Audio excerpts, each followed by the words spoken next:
नमस्कार दोस्तों, आज की हमारी कहानी आपको अच्छी लगे तो प्लीज़ मेरे चैनल को सब्सक्राइब करें और वीडियो को लाइक करें। माँ, बेटे और बहू तीनों ही खाने के टेबल पर बैठकर खाना खा रहे थे।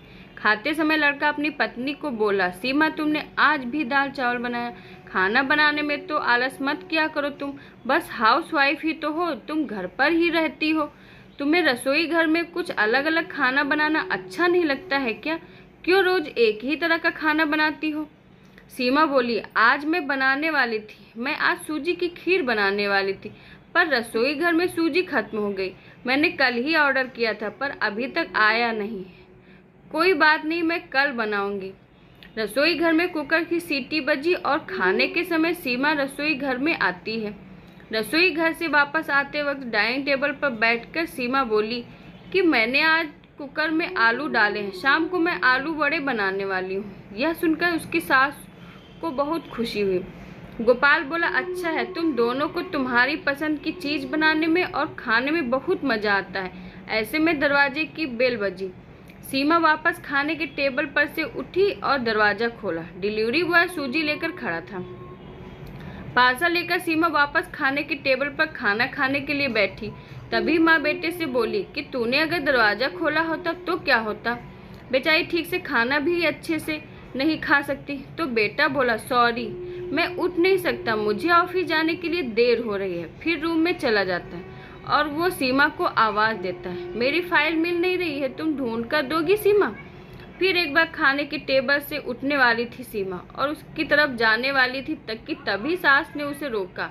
छोटा बच्चा नहीं है वो, खाओ तुम। थोड़ी देर बाद रूम से आवाज़ आई, फाइल मिल गई है। सास और बहू दोनों एक दूसरे की तरफ देखते हुए हंसने लगे। गोपाल ऑफिस जाने के लिए निकल गया। सीमा ने सारा काम खत्म किया। रात को आलू वड़ा खिचड़ी बनाई। खाना देखकर गोपाल और उसकी सास खुश हो जाते हैं। सीमा सब काम निपटा के सो जाती है। दूसरे दिन सुबह गोपाल बेडरूम में फाइल ढूंढ रहा था और वह फाइल ढूंढने की वजह से बेडरूम पूरा अस्त व्यस्त कर दिया। गोपाल अकेले में बड़बड़ा रहा था, इस घर में कभी भी कोई चीज़ समय पर नहीं मिलती। इन औरतों को कोई काम नहीं होता, दिन भर इधर उधर सामान करती रहती है। उसकी आवाज़ से सीमा वापस उसके रूम में जाती है और रूम की बुरी हालत देखकर उसे गोपाल पर गुस्सा आता है। वह गोपाल को पूछती, आप क्या कर रहे हो? तभी गोपाल बोलता है, मैंने तुम्हें पिछले ही दिन फाइल दी थी, कहाँ पर रखी है? सीमा तुरंत वह फाइल बाहर निकालती है और वह गोपाल को दे देती। सीमा गोपाल को कहता है, इतना सारा सामान बिखेरने से पहले मुझे एक बार पूछा तो होता, कितना सारा सामान बिखरा पड़ा है, मैं क्या सारा दिन यही करती रहती हूँ क्या? उल्टा गोपाल सीमा पर चिल्ला देता है और बोलता है कि क्या काम रहता है दिन भर तुम्हें? इतना काम भी नहीं कर सकती क्या? दिन भर सोती रहती हो सिर्फ। माँ के कहने पर हाउसवाइफ से शादी करके बड़ी भूल कर दी मैंने।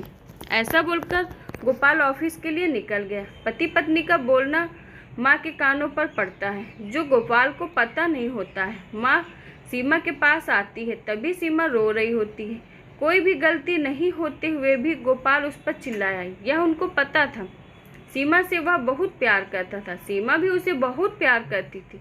सास ने सीमा को शांत किया। फिर दोनों ने गोपाल को अच्छा सबक सिखाने के लिए प्लान बनाया। दूसरे दिन सुबह गोपाल नींद से जगा, तभी वह सीमा को चाय के लिए चिल्ला रहा था। तभी माँ नज़दीक के सोफे पर बैठी थी। वह बोलती है, सीमा घर पर नहीं है, वह किसी काम के लिए अपने मायके गई है। गोपाल फ़ोन निकालता है और सीमा को फ़ोन करने लगता है। तभी माँ उसे रोकती है और बोलती है कि फ़ोन मत करो, वह मायके ही तो गई है, 2-3 दिन में आ जाएगी। गोपाल फ़ोन रख देता है और माँ को बोलता है कि माँ चाय। तभी माँ बोलती है, हाँ 2 कप बनाना, मैं भी पीऊँगी। इच्छा न होते हुए भी गोपाल चाय बनाने के लिए रसोई घर में जाता है। माँ सोफे से खड़ी होती है, बेटा गोपाल को पुकारती है। वो सोचने लगता है कि माँ उसे रोकेगी और खुद चाय बनाएगी, पर माँ बोलती है, मेरी चाय में शक्कर कम डालना। गोपाल चाय बनाता है और चाय दे लेकर आता है। माँ और बेटा दोनों ही चाय पीते हैं। फिर माँ बोली, चाय अच्छी बनाई है पर सीमा जैसी नहीं। वो चाय बनाती है तो तुलसी के पत्ते डालती है, उस चाय की तो बात ही अलग होती है। बेटा कोई बात नहीं, अगली बार तुम चाय बनाओगे तब ध्यान में रखना। गोपाल उसकी माँ को देखते ही रह जाता है। थोड़ी देर बाद गोपाल उसकी माँ को बोलता है, माँ आज मैं मटर पनीर खाना चाहता हूँ। माँ फिर से गोपाल की तरफ देखकर बोली, अरे वाह, आज मेरा बेटा मटर पनीर बनाएगा और मुझे भी खाने के लिए देगा। अच्छा हुआ, बहुत दिनों से मटर पनीर खाने की इच्छा हो रही थी। तभी गोपाल बोला, अरे माँ, मटर पनीर आपको बनाने के लिए कहने वाला था। तभी उसे माँ बोली, नहीं बेटा, मेरे घुटने बहुत दुखते हैं, मैं इतनी देर रसोई घर में नहीं खड़ी रह सकती। तभी गोपाल उसका फ़ोन निकालता है और रेस्टोरेंट से ऑर्डर करने लगता है। तभी माँ उसे रोकती है और बोलती है, मुझे वह होटल का खाना पचता नहीं है, मुझे गैस हो जाती है और तुम मुझे बाहर का खाना खिलाने वाले हो क्या? शायद माँ से प्यार नहीं करते हो तुम गोपाल। तभी गोपाल खाना बनाने के लिए रसोई घर में जाता है। 1 घंटे बाद खाना तैयार होता है। 2 थाली में खाना लेकर गोपाल उसकी माँ के पास आता है। गोपाल ने दाल चावल बनाया है, यह माँ देखती है। गोपाल को बोली, अरे बेटा, तुम मटर पनीर बनाने वाले था। गोपाल बोला कि माँ, यह आसान बनाने में। तभी मैं बोलती हूँ, सीमा होती तो आज उसने मुझे मटर पनीर बनाकर खिला दिया होता। पर जाने दो, तुम्हारे हाथों का खाना बना हुआ खाना मैं रोज़ खाती हूँ। ऐसा बोलकर माँ खाने के टेबल पर बैठती है। चल दोनों साथ में खाना खाते हैं। गोपाल ने पहला निवाला मुंह में डाला ही था, तब माँ उसे बोली, अरे बेटा, दाल में नमक कम है, जा और नमक लेकर आ। खाते खाते उठता है और रसोई घर में नमक लेकर आता है, माँ को देता है। फिर से खाना खाने के लिए बैठता। तभी बीच में माँ खांसने लगी और गोपाल को बोलती, अरे बेटा, निवाला गले में अटक गया, थोड़ा पानी लाना। गोपाल फिर खाते खाते उठा और पानी लाने गया। फिर वो पानी माँ को दे देता है। इस सब में गोपाल के चेहरे पर गुस्सा स्पष्ट रूप से दिख रहा था। गोपाल को अब समझ में आ रहा था कि वह सीमा के साथ जिस प्रकार बर्ताव कर रहा था उसे कितना बुरा लगता होगा। वो यह सब खुशी से करती थी, उसके चेहरे पर कभी भी कोई शिकन नहीं दिखी। वह सोचते सोचते खाना खा रहा था। माँ यहीं पर नहीं मानी। खाना होने के बाद माँ गोपाल को बर्तन धोने के लिए कहती और माँ उसे रूम में आराम करने चली जाती है।